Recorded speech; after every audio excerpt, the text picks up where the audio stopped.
let's talk about the Irish-Scottish origins of Halloween and Samhain today. It's a really good topic. Good timing, of course, well intended. We're coming up to those times. In fact, we're right in them right now. What do you? Is there anything we should know kind of before we begin to break this down, this topic and whatnot? Do you want to tell us a little bit about why you wanted to address Sure. this? I mean, it's I've been doing the Irish origins of Halloween, or Irish and Scottish origins of Halloween. I say Irish because the Scottish, Gaelic Scottish, originally came from the northwest of Ireland, so that's why I just call it the Irish origins of Halloween. But it's funny because I've been doing the show a couple of years now, Henrik, tying it in with some megalithic astronomical calendars. I'm really just which evolved into a pagan calendar, and I'll explain all that in a moment. But it still bedazzles me, that people don't actually understand the actual origins of Halloween. Not to make an Irish claim on it, it's based in megalithic monuments. It's based in astronomical calendars laid out in 3500 BC by a group of mystery people, the megalithic civilization. And as you know, this is the research that I'm into. It's just a curious angle that I have this information on this. And a lot of people would ask me more about it, and I ended up doing some shows on it. And all of a sudden I've blossomed into this regular spot every year, explaining the origins of Halloween and the Irish-Scottish roots. But, in the British Isles, 1300 years ago, something like that, it got really popularized into what we would call the modern Halloween, this idea of what we believe Halloween to be. But it's really, really much more rich and deep in historical background than that. Perhaps I should explain what the Irish part is, or Irish-Scottish word Samhain or Samhain or Samhain. This Irish Gaelic word is basically the original Halloween. And this is where we have to do a bit of etymology. The word Halloween in its English sense, I don't do much of etymology, but for the purpose of this, it explains it quite well. But the etymology of Halloween basically means Hallows Eve. It's a Christian festival where they created a Hallows Mask for the All Saints. This was a November 1st festival from around the 7th to the 9th century. So what we have is a creation of a Christian event called All Souls Day that was on November 1st, sometimes November 2nd. And this was the day after what we call Halloween. So Hallows Day, and then the eve of Hallows Day. So this is the Christian version of Halloween, which is what most people are familiar with today. Mm-hmm. But the reason the inception of this was really incurred was because of interference with the original Samhain Halloween, which was an Irish, Scottish, Celtic festival, which was really a subsidiary of the megalithic lineage that really they inherited. So this Samhain festival, the real Gaelic Halloween, if you want to call it that, and I have to kind of stipulate the difference because there was a major push from Christianity to take these pagan rituals, which is what they were. Samhain was only one of four, by the way. This Halloween, it's the most famous one, but there is another four. Yeah, we'll get to those later, I guess. I wanted to ask you about those because it's a very interesting overlap. The very fact that they didn't manage to, as much as Christianity tried to push out paganism, there's certain dates that show up in different parts of the world where they didn't manage to touch those. I think the same would be in further up in the north. You'd have the Lucia celebrations, and of course the Midsummer's Eve with the pole and everything else that they've kind of semi turned into Christian events later on, just as you kind of explained. But it shows that despite everything that was going on, there are certain dates that were so holy that the people never let it go. Sure. Let's take a moment then. This is quite simple. I can refer people to jamesswagger.com, and you can click on the Halloween tab on the top of the page, and you'll find the artwork I did for the show. This is for the Red Ice Radio listeners. You want to tag along on the webpage. And there you'll see what's called the solar wheel. One of the days of the solar wheel is Samhain or Halloween, the real Halloween. But basically, you have four very important days of the year, which everybody's familiar. That's the midwinter, midsummer, spring, and autumn equinox. So these are four important days everybody knows about. basically the halfway point in between summer and autumn, and the halfway point between autumn and winter, and the halfway point between winter and spring, and the halfway point between spring and summer. They're all for another 4 days. And these are the 4 special days that the pagans or even the megalithic people all celebrated. And one of these days is Halloween. And Halloween is basically the halfway point between autumn and winter. There is 4 other days, like I mentioned. There's Samhain, there's Imbolc, Beltane or Beltane in English, and Lunasa or Lammas. They got various names. Some people use the Irish name, some people use the English name, but they're basically what's called as cross-quarter days. And the cross-quarter days, these halfway points in between these special days of solstice and equinox, were ritual days. They were actually more revered than the actual, well, as much revered as the solstices or the equinoxes. So what we have really is the megalithic calendar being very, very astronomically dated to very 4 specific cross-quarter days and 4 specific days of the year, becoming inherited by the Celts, which were pagans, and these Celts are all across the British Isles, of course. Now, the thing is, the Celts were Christianized. So when we talk about All Saints' Day and Halloween festival, there was a major attempt to get the ritual function of these astronomical aligned special days of the year where they were doing rituals.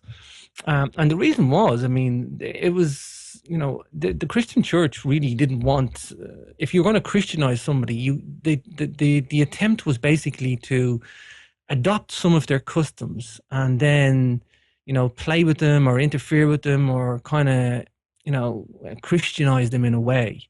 We still have this today, Henrik. We have a lot of megalithic monuments where a lot of the pagans still would go and have ritual events at these monuments. They would have a cross concreted into the ground. There's many examples of it. There's Beltane Stone Circle where I'm at. In Donegal, there's Grinnan of Veilloch Fortress up as well, which is an astronomical observatory. Keshcorn mountain with the megalithic cairns of Carrowkeel in the backdrop there. Another giant cross put up there. Hill of Tara, one of the famous megalithic sites in Ireland. What you see is churches placed there. Even last week, I found another stone circle in Donegal, Boken Stone Circle, and Boken Church just right beside it. Is it one of those unmarked ones? They don't show up in It's little known about, and it's actually half of the circle's missing. But I did look. I was there in the area looking for rock art, and again, I just it's just a Christian presence at all these ancient megalithic sites. Yep. Always, it never fails. Amazes me. It was a major attempt to do this. So what the aim was to create All Saints' Day. Now, All Saints' Day actually was probably on another day of the year and not the 1st of November. What they did was, there's evidence to suggest that they took All Saints' Day from another point of the year and shifted it to near Halloween. You know, the Roman Catholic Church with their All Saints' Day, that was introduced, the first record of introducing that was in the year 609 AD. So we're talking the 6th, 7th and 8th centuries.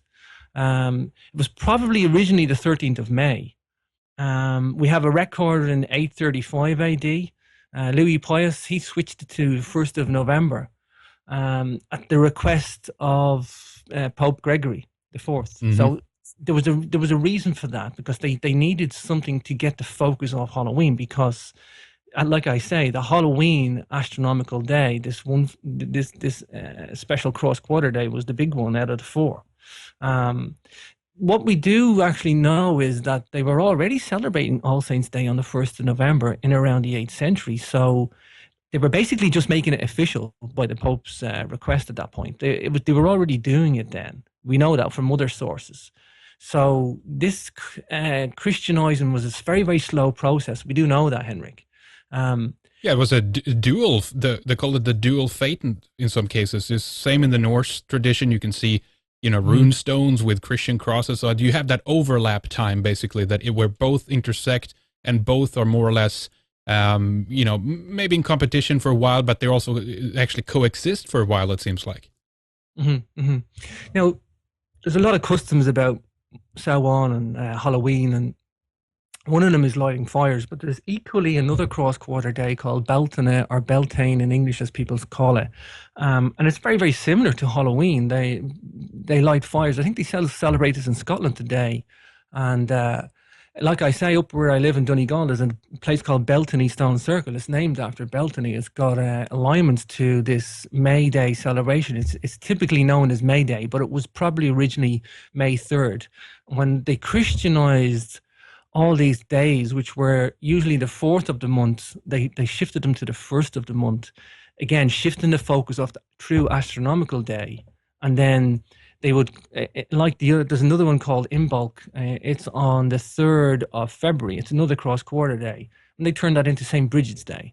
So they put these either saintly days on to get rid of the ritual function, and then shifted the date slightly as well. Mm-hmm. Yeah, so it's almost like a sleight of hand, Henrik. sure. Oh yeah.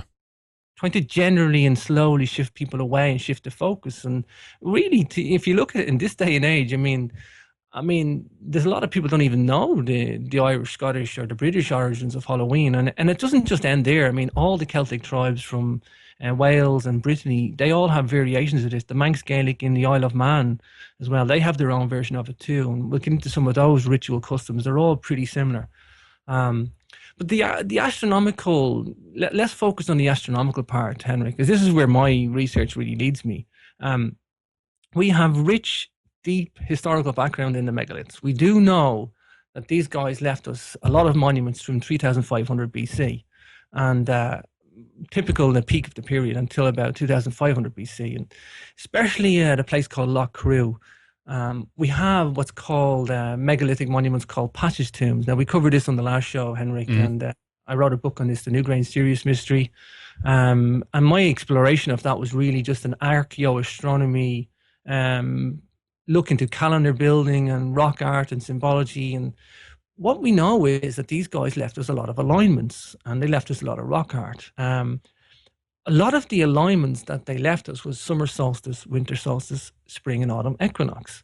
However, they also left us these other alignments, and especially at Lough Crew, it looks like they mapped out these full 8 solar days of the year. They didn't just put one monument up and get it right. They put up a few monuments to really, really fine-tune that exact cross-quarter day. In other words, the exact day that we're exactly halfway between autumn and winter. Now, that's no mean feat of engineering, Henrik. These guys were very, very focused on this. These guys were super engineering, and they would build a monument and be a couple of days off. Then they'd build another monument and be a couple of days off on the other side. And then they would eventually get the alignment exactly right. For those that really want to know, think of a 360-degree circle. 0 degrees is north, or 360 degrees is north. You have due east is 90 degrees, and due west is 270 degrees. Due south is 180 degrees. So every 90 degrees you have a cardinal alignment. It's the halfway point in between. And it's about 65 degrees azimuth that we have Lunacy. It's about 108 degrees azimuth that we have Halloween or Samhain. It's about, and it's the same for Beltane and Imbolc as well. The thing is, we have a lot of monuments at Lough Crew, and especially one really big one called Carnell, aligned to Samhain at 108 degree azimuth. So this was incredibly important to these guys. And this is the thing, we know that the megalithic builders, they were very, very cultural people.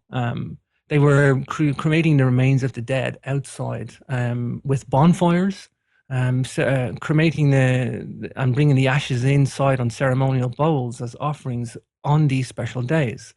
It just so happens we have one on Halloween, this Samhain day. It's a nice example that I'm providing here, Carnell and Lough Crew.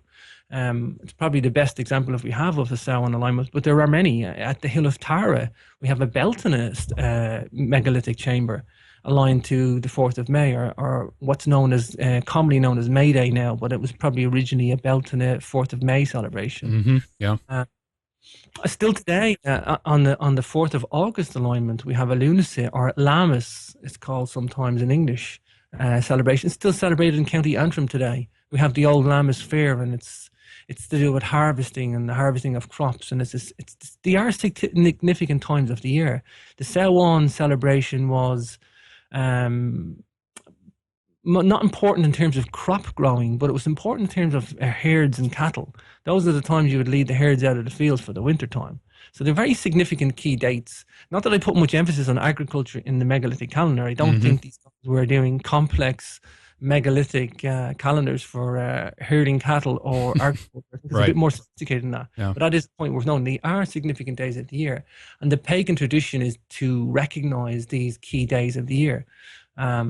So the end of winter and the start of spring would be this. We would see that change in around Imbolc, and then again Beltane, what we call May Day, or the start of spring, the start of summer. It's a point worth noting that Samhain, and let me get into the Gaelic etymology of Samhain, because this is where it gets really fascinating. I mean, we still use in the Irish Gaelic language today Samhain in the translation of Halloween. Ihe Samhain means the night in November, or Halloween, that special night in November. That's what we call Halloween, Ihe Samhain. Samhain may actually have been a reference to a pagan god. He may have actually been a person, Samhain. So people don't normally recognize that. And the same as Baal Tinna. Tinna means fire, and Baal may have been a pagan god as well. So it would have been Baal's fire. In other words, an offering of a fire to the god Baal. So again, we have these references of bonfires, these special days of the year, and what it's commonly known as a feast for the dead, which we have exactly when you think about it. The megalithic monuments was a feast for the dead. They were cremating the bones of their ancestors and laying them out in offerings inside megalithic chambers.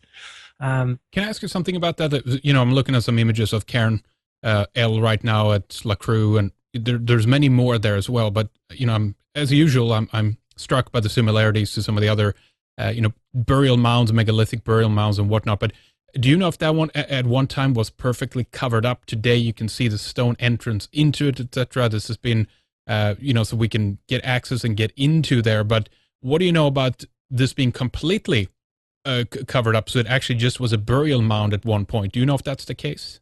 Sure. It looks like there's a V-shaped channel going into Carnell, like it's been bricked up. But yes, there is actually a stone, there is a dome, there's a false dome in it to protect the artwork inside. It's actually got some of the richest artwork in the country, and it's actually locked up, Henrik. Nobody gets to see this most places. Sometimes it's open, sometimes it's not, but it's mostly locked up and you're not allowed to go into the field. But I mean, most people just go in anyway. Yeah. Carnell it has been a little bit restored in the 60s. There was a wave of restoration in the 60s for these Irish monuments. A lot of the restoration came in the form of basically just putting some concrete domed roofs over them to protect the art from further decay in the harsh Irish climate. But basically the alignment is still there. There's a standing stone still showing with a vertical line etched into the stone inside Carn L today. So what we do have in around Carn L, you'll see even in the satellite on Google Earth of this, Carn L has got many. There's something like, there was probably maybe 100 megalithic cairns on the Lochcrew Hills at one point. There's Carn T on the other hill, Carn L on that hill, and then there's another hill with cairns X and Z, pretty much decimated now. But what we have in around Carn L is what I was talking about, that these further refinements trying to chase down this exact day of Samhain, which was a purely astronomical function for doing this, really exercising your skill in getting that exact day at this cross-quarter day. So, do these guys have an astronomical function for this intentionally at the very, very outset and then turns into some sort of a cultural function? Or are these cultural function from the outset? Personally, I think these guys were exercising their astronomical skills and with the purpose of a cultural function right from the start. A lot of people think, and I discovered another court cairn, that the court cairns basically have a courtyard, like a little small wall or courtyard outside the entrance to megalithic chambers, and that they were an evolution in design, or devolution in design, if you will. That they had some sort of a cultural function of a courtyard outside the megalithic chamber. And I just think this is pure nonsense, because we have examples of court cairns at the very, very start, the same as normal cairns. And who is to say that these normal megalithic cairns without the courtyard in front of them weren't used for any cultural function whatsoever. I mean, largely archaeology doesn't address the archaeoastronomy data, never mind any other cultural data. Yeah. Basically, just dig up stones and bones and profess to know everything about these monuments, and then make hypotheses based on them not being a cultural function, and then that they were somehow culturally absorbed later. Well, exactly. Because I was thinking about that as we were talking about this in terms of the dates and all that stuff. Because again, similarities to Scandinavian finds are just incredible parallel here. But dolmens and burial mounds might not be the same dating as some of the other large megaliths or standing stone circles or ship settings or these what we call them judgment rings, but what you called court cairns there as well. But because a cairn might have been an astronomical alignment first and only later actually adopted as a burial chamber, maybe even for a later culture, because in some cases we're talking about spans of thousands of years. Rock carvings show up in one site, and then you have, way before that, you might have had megalithic stone standing. And then after that, many thousands of years later, you get a different kind of stone circle. I know that the dates vary incredibly like that in Scandinavia. What would you say on the Irish side of that? Oh, I totally agree, Henrik. I totally agree. It's the thing about, for me, I look at the dating of the megalithic stuff, and I just think of it in an astronomical sense, and then I think of this paganized version that has been tampered with Christianity, and then I think of that in a pagan sense. And you kind of have to look at it in a compartmentalized way, and in fairness, that's what the archaeologists do too. They look at all these datings in a compartmentalized way, that they just don't want to put these factions together, and it's like it's a minefield of research. It really, really is. And I just find it so uncanny that we have a lot of megalithic architecture indicating these special days of the year that they're still celebrated in customs today. And most people even celebrate these customs don't even know the megalithic links, Henrik. Yeah. It's a complex weave of ideas that were, from interference and, going through the ages. Let's just point on the Celts maybe for a point, because what we do know is that the Celts inherited the megalithic monuments. Now, the megalithic monuments, and we'll get into some of the mythology as well, because a lot of what we have, if the Irish monuments, we have historical accounts wrote down in Gaelic Irish that still survive from the 7th century onwards. Various books, the Book of Invasions, the Book of Leinster, the Annals of the Four Masters. And they, it's just so mind-blowing what's wrote in those books, because it's just this tantalizing snippet of one could look at it as science fiction, and the other one could look at it as historical accounts. Yeah. However, the Celts inherited these monuments, and there was an overlap. When the Celts came from the east along the Danube, they got to Britain and Ireland, and they pretty much had free reign over Britain and Ireland, because the Romans' war machine, they were wiping out the Celtic tribes on the European mainland. And it wasn't until the Romans came over, fought Boadicea and Colchester, pushed all the Celts to their boundaries of Cornwall, Wales, and Scotland. What year are we at now, approximately? Well, the Romans were entering. I think the end of the Roman Empire was about 4th century, and at that time he built Hadrian's Wall. So there was a battle of about 800 years on and off with the Celts. Yeah, so long time. Right up to the end of the Roman Empire. It's at that point that we have the borders of it. This is a long period. It's over centuries. This is over centuries, Henrik. Yeah.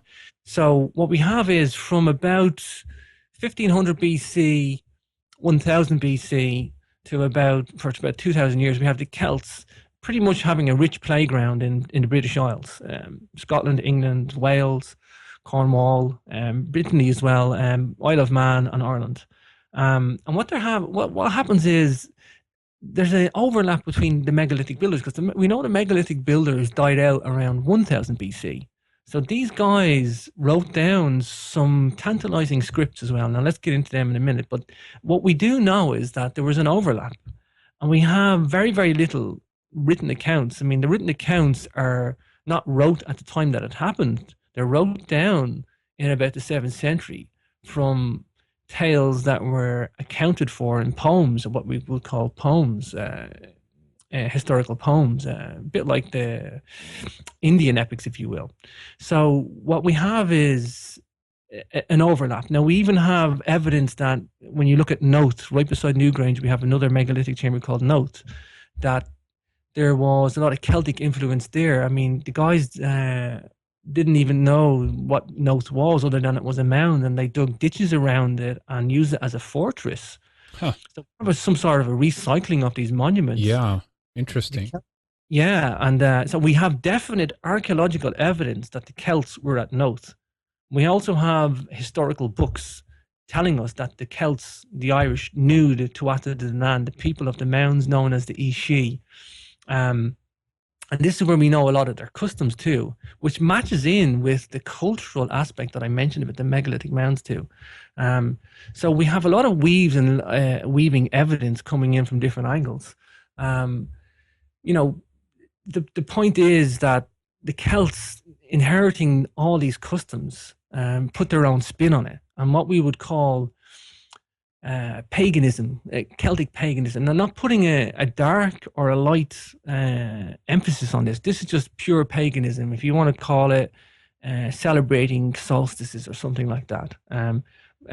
Maybe paganism got corrupted, and there's a lot of talk that paganism got corrupted in the English region with some of this stranger customs around Halloween and giving it this scary aspect. But we're talking at a time period from the Celts to the 7th century AD was when the Christian emphasis came in to take this ritual function away. And the best thing they had to do that was to give them their pagan rituals and then shift them away from it slowly. I mean, we know henges of Tallaght. There's a district in Dublin called Tallaght, and henges of Tallaght wrote down in the 7th or 8th century. He was celebrating All Saints' Day on the 20th of April, and he suggests that the 1st of the November date was a Germanic, not a Celtic idea. So the Celts didn't shift this date themselves. They didn't go willingly.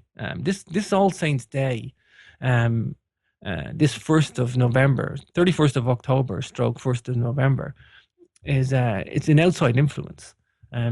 You know, it's a slow period of time. This 6th century to 9th century AD is where we see the ritual date of the 31st of October really setting in.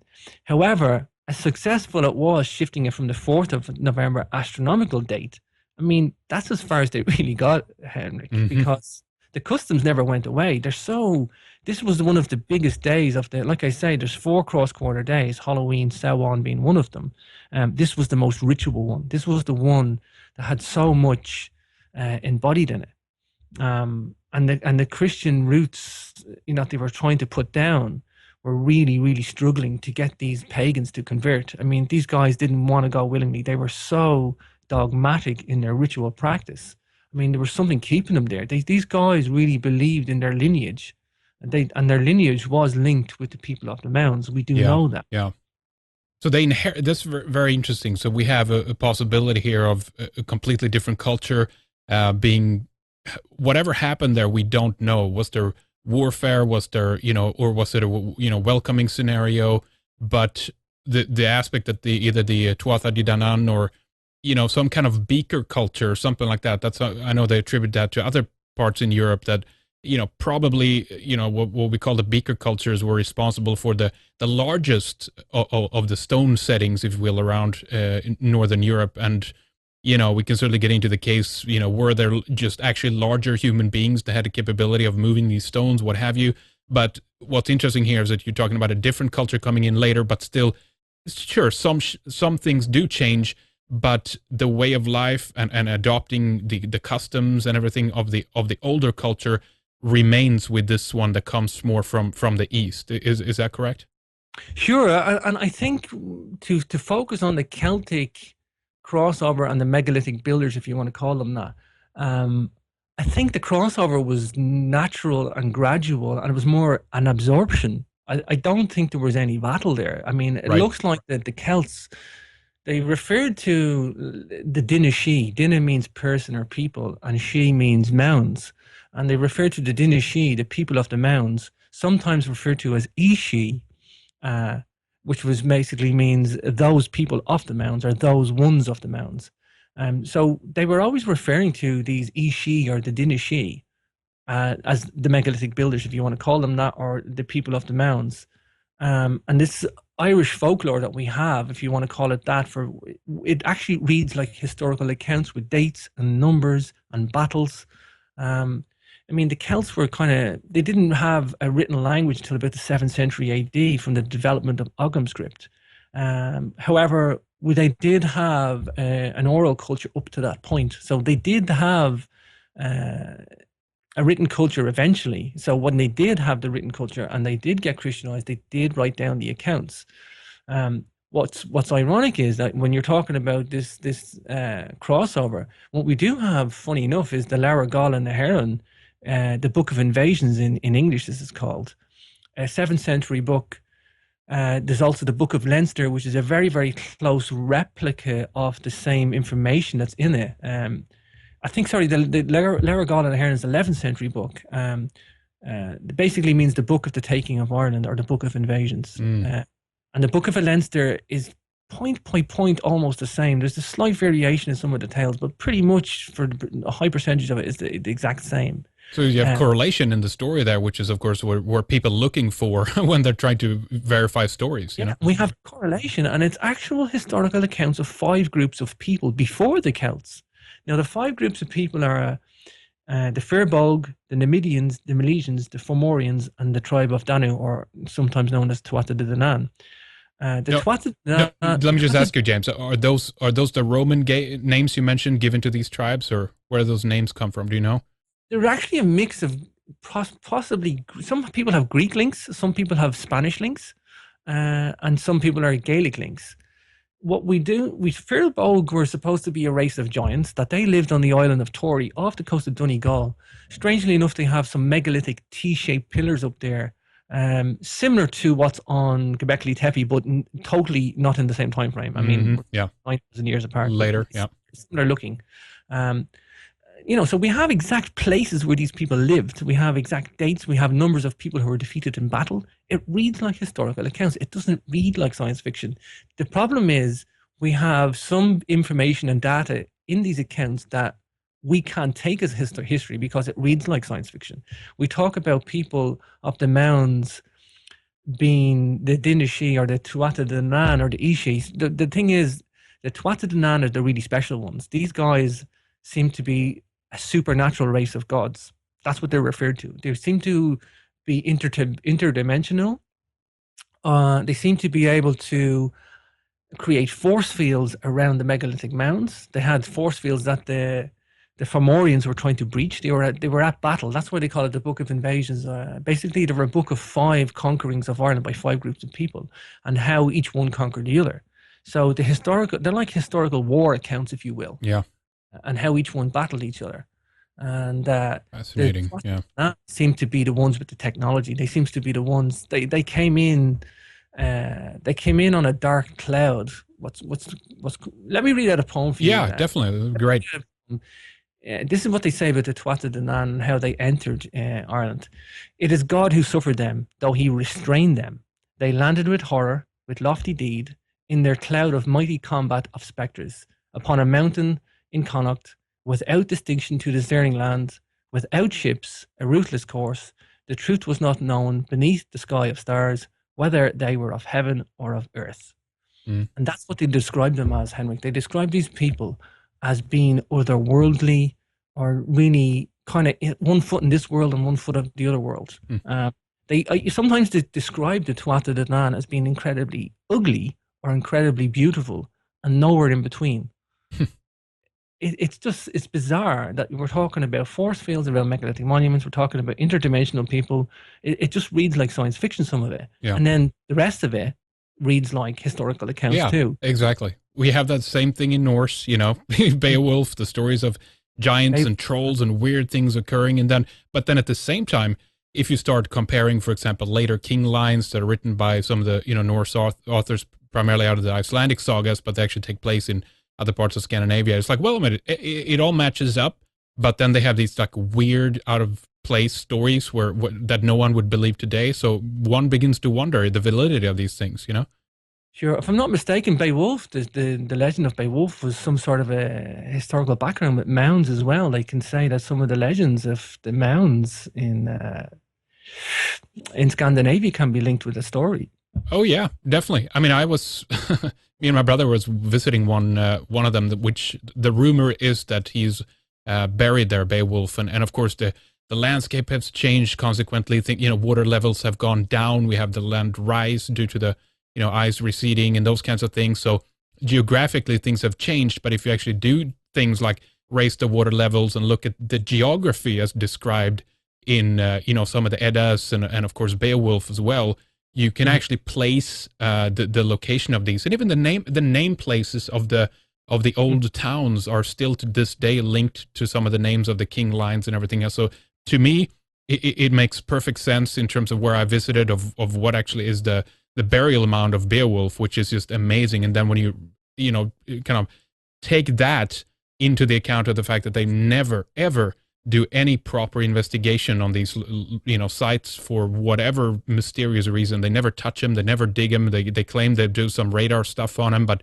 basically they don't know. You can see the collapsed roof on some of these mounds, implying that something has been underneath that has decayed. That could be a ship like the one they found in Norway, the Oseberg ship or something like that. We don't know to this day, but the fact is that there are hundreds and hundreds and hundreds of sites that are left uninvestigated, and we have no clue what's under there. So it's a fascinating story, Mm-hmm. I think is it King Adils? Adils is one of his one of the sons, I believe, to Beowulf. Yeah, one of the three, and there are correlations there to to those kings, to those names, to to some of the other stories as well that are recounted in some of the Icelandic saga. So when you begin, you can actually match up certain names. You can match up certain people, deeds, what they did and whatnot. So it actually is there, and you can compare the stories if you know where to go in the source material. I think King Adil's mound, well, it's suggested that it's his mound anyway, but when you look at a picture of it, Henrik, it just looks like Noth. You would nearly think you were at Noth in Meath and County in Ireland. Huh, fascinating. Yeah. Yeah, the same green dome-shaped mound, same size, same landscape. It just, it's mind-blowing. Yeah. It's mind-blowing. Yeah, it is. And the thing, I think the dating of the mounds in Scandinavia are maybe a bit later than the ones in Ireland, but I do believe, the mound builders that were in Britain and Ireland were traversing seas. We have evidence of them. We have historical accounts of them, like I just read out, landing on the mountain. Some people say they came in on a dark cloud. Some people say they came in on ships. Some people say they burnt the ships and there was a mist of cloud because they didn't want to be defeated. And didn't want to run for the ships. So they said, no, we're going to conquer and we're going to land here. But either way, it's pretty obvious that these guys were seafarers and they were conquering the islands in northwestern Europe. Yeah. It's fascinating. I always wonder why that latitude, Henrik.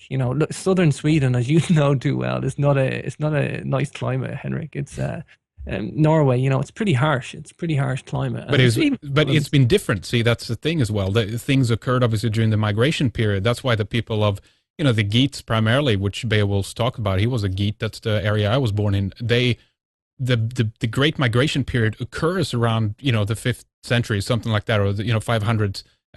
Okay, it's over a longer period, but a lot of people leave Scandinavia. Just tribe after tribe are pouring out from Northern Europe at that time down to other parts of the world.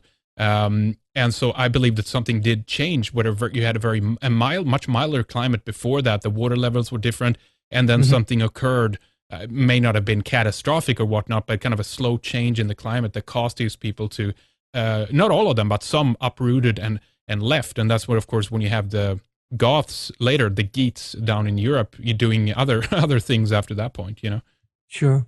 I mean, another thing I often wonder about is the scale of these megalithic mounds. They're, like I say, you've got rich mythology in Norse mythology as well, very, very similar to some of the Irish stuff too, but rich in megalithic mounds. Southern Sweden, Norway, especially Denmark as well. Denmark is absolutely riddled with megalithic mounds. And then the Scottish Islands and then the north of Ireland, northeast, northwest of Ireland too, predominantly. But, all of northwestern Europe is dominated with this stuff. The scale of how many mounds we're dealing with is never really been it's never really been calculated. Nobody's ever, in an archaeological sense, looked into this as a civilization or a culture. No, exactly, and it troubles me. It really it makes my heart ache when I think about what the potentiality of what the knowledge might be that are in some of these. I mean, there's a whole.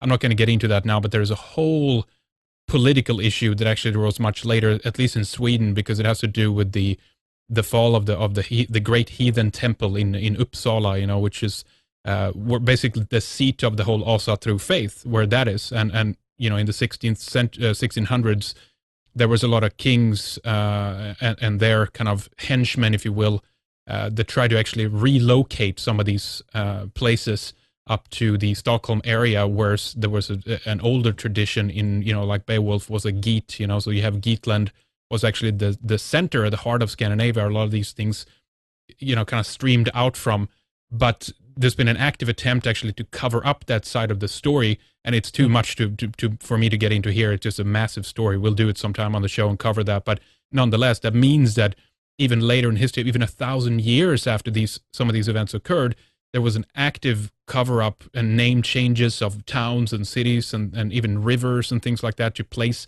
events in other parts of the world. So there's a whole political side to it, and that is some of the reasoning, I think, to why they don't touch some of this stuff, because it tells a real story. It gives people a different attitude towards their root and their heritage and things like that. And as we know, that's what they're trying to rip out from under our feet right now. Yeah, a good point to bring this back to the Aos Si or the Tuatha De Danann, and in terms of what you're talking about, you've got like possible real people, real kings associated with these burial chambers or mounds in Scandinavia. But we have the Aos Si, these supernatural stroke mythical people, because that's what we are told they are. Was there some sort of a supernatural practice that they were involved in? I think it was somewhat of a group of people that were involved in shamanism, that were taking hallucinogenic brews, and they were, I have a lot of evidence to talk about that as well, but I do believe that they were seeing things, and they were going into the mounds and having shamanic practices in there, meeting other entities. What's the first thing you do on an ayahuasca DMT stroke mushroom compound? Is that you meet other entities. Everybody who talks about this stuff or does this stuff talks about meeting other entities. A lot of serpent mythology. The Celts, again, they inherited this tradition. You talk about the horned god Cernunnos, or Cernunnos. He's got the serpents in his hand. You have Diodorus Siculus in 60 to 30 BC. He's writing about a mystery group of people, the Hyperboreans, who had a temple in it. And they had a hallucinogenic brew, which they were taking as well. Now, what's curious about his reference of the Hyperboreans is that we can link it to Callanish in Scotland. Pretty much, I have pretty much full acceptance that when you look at the 3 points of data, you can do elementary there, Watson, and deduce that it is Callanish Stone Temple, because he gives us a lunar alignment, which Callanish has, where the moon seems to scan along the horizon, bobbing up and down on the mountain, and it has a lunar standstill at the crosshairs of Callanish. And it's also got a link with the Pleiades as well. And it's on an island. The same size as Sardinia, which is what the Outer Hebrides island is. And these 3 points of data match.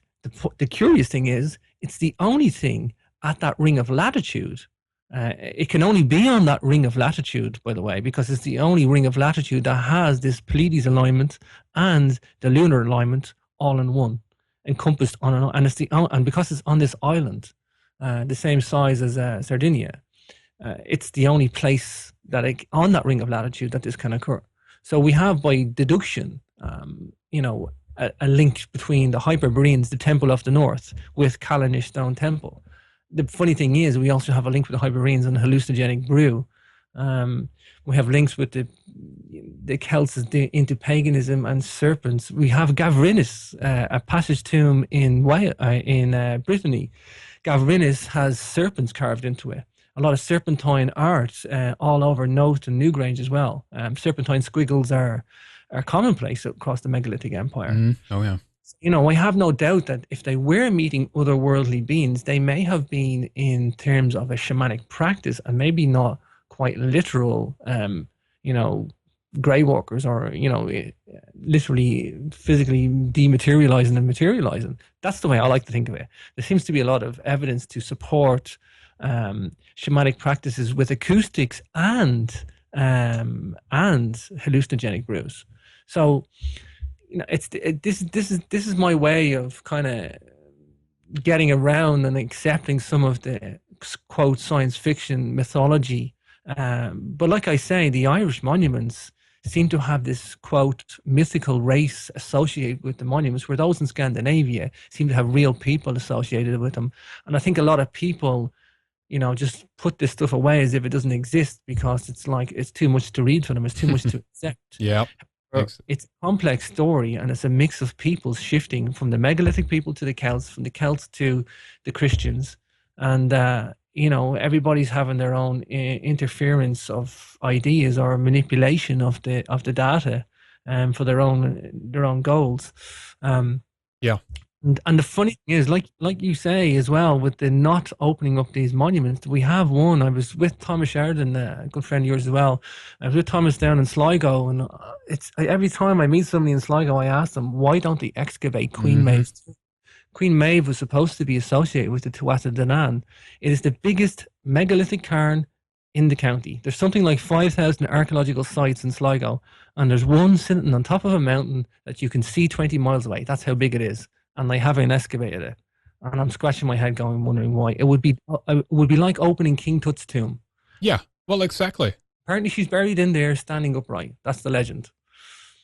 It's unbelievable. I mean, it troubles me so much when I think about that and what could be found out and what could be down there. And it has to be something more to why the fact they're not digging it while they're digging in certain other areas and perfectly fine excavating over here, but not in this area for whatever reason. I mean, if you look at some of the passage graves as well, and I crawled in one here not too long ago, and you can see the sides of the stone within it. I mean, some of them look different. Some of them have the roof has kind of collapsed. In some cases, it still has earth or dirt around it, so it actually looks like a mound. In other cases, you just see the stone bare naked. It looks like a passage grave, but nonetheless, you can see how flat the stone is. I mean, there's eerie similarities to the tomb in the pyramid or what have you. The tub kind of geometry is there in some cases, perfectly flat surfaces, what have you.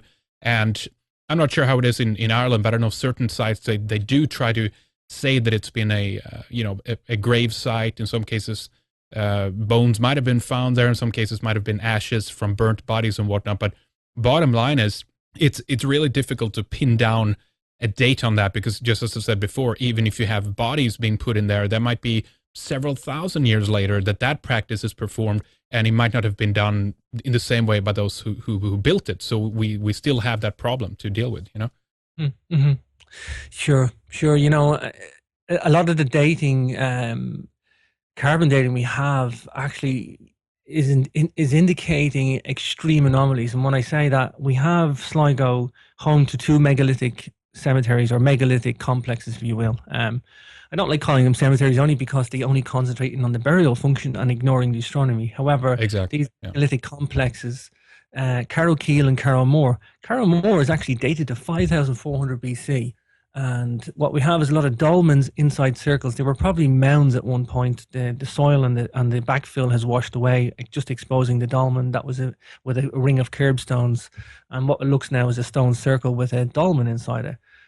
We see a dolmen inside Listuggle tomb. And it is, impressive. It's got 11 foot long by 9 foot wide capstone, weighing several tons. Some impressive stuff. But the deep antiquity of Carrowmore, and then we have Carrowkeel 3,500 BC, some 1,900 years later, exhibiting the same building techniques. And nothing in between. Yeah, exactly. These people disappeared for Yeah, 1900 years, went on holiday, and yep. come back We have again. this. We see we have the same in Sweden. Allegedly, if you were to take the accounts of the dates for for correction, or as they were being correct, you have huge spaces where you have a whole like the major rock carving occurs at one point, but then there's a huge gap before certain of these stone circles, or what we call them judgment rings or ship settings, begin to pop up, and that's several thousand years later, and it's like what happened in between? Was it a different people, or did just something happen, or sure, maybe the dating is just off. Maybe that's what we're dealing with. Not sure. I'm still doing research these days, Henrik, and I'm still always on the lookout for a new place. Every time I'm down Sligo or I'm in Donegal, all these counties in the northwest are rich megalithic territory. I'm always looking for a new site that I haven't seen. There's so much stuff.